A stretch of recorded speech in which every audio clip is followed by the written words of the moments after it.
Le traditionnel Conseil des ministres s'est tenu ce matin au palais de Koulouba sous la présidence du chef de gouvernement, Dr Boubou Cissé.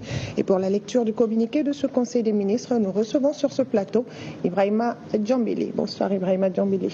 Bonsoir Khadia Toukoune, mesdames et messieurs, bonsoir. Au chapitre des mesures législatives et réglementaires au titre du ministère de la Sécurité et de la Protection civile. Et sur le rapport du ministre de la Sécurité et de la Protection civile, le Conseil des ministres a adopté un projet de décret fixant la composition, l'organisation et les modalités de fonctionnement du Conseil de sécurité nationale.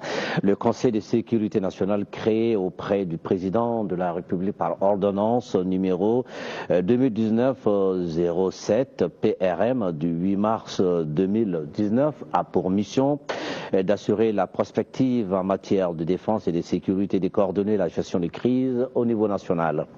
Le présent projet de décret pris en application de cette ordonnance fixe sa composition, son organisation et ses modalités de fonctionnement. Il met à sa disposition un secrétaire permanent chargé d'assurer l'exécution de ces décisions. Son adoption s'inscrit dans le cadre de l'opérationnalisation du Conseil de sécurité nationale et permettra ainsi de renforcer le cadre institutionnel des organes stratégiques et le suivi des décisions du président de la République en matière de défense et de sécurité.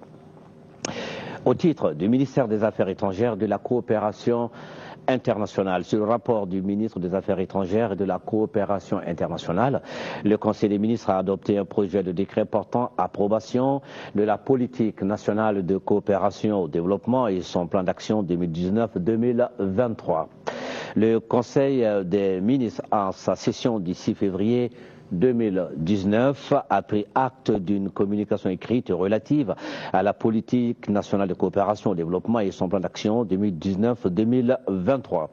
Le projet de décret adopté consacre l'approbation formelle de la dite politique et ouvre la voie à la mise en œuvre des actions préconisées. Au titre du ministère de l'Habitat, de l'Urbanisme et du Logement social, sur le rapport du ministre de l'Habitat et de l'Urbanisme et du Logement social, le Conseil des ministres a adopté un projet de décret portant changement de vocation des parcelles de terrain objet des titres fonciers numéro 156-892, numéro 156-893, numéro 156-894, numéro 156-895, numéro 156-896, numéro 156-897, numéro 156-898 et numéro 156-899, tous issus du morcellement du titre foncier numéro 1209 du 26 novembre 1936, sise à Samako dans le cercle de Kati, région de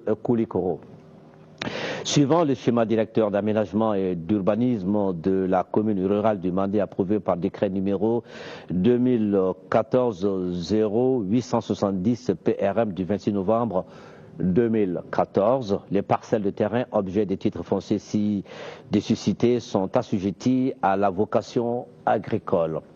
Le présent projet de décret change cette vocation en celle d'habitat dans le cadre de la réalisation des orientations du président de la République sur le plan des logements sociaux.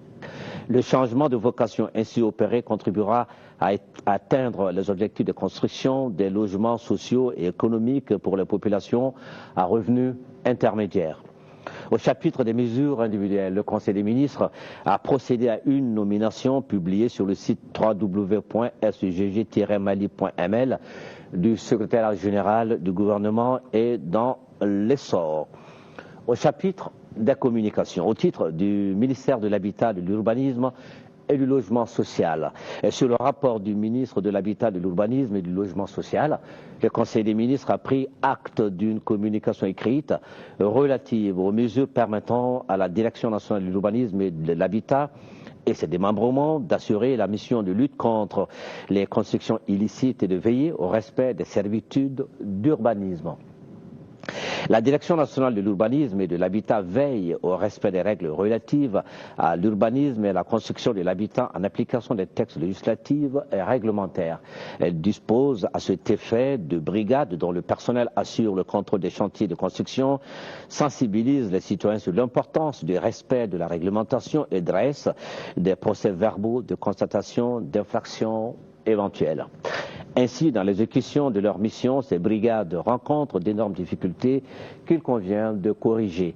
La présente communication, initiée dans ce cadre, formule des propositions dont la mise en œuvre permettra à la Direction nationale de l'urbanisme et de l'habitat de faire face aux missions qui lui sont assignées. Et voilà, Khadijatou Kone, ce qu'il fallait retenir du Conseil des ministres de ce mercredi.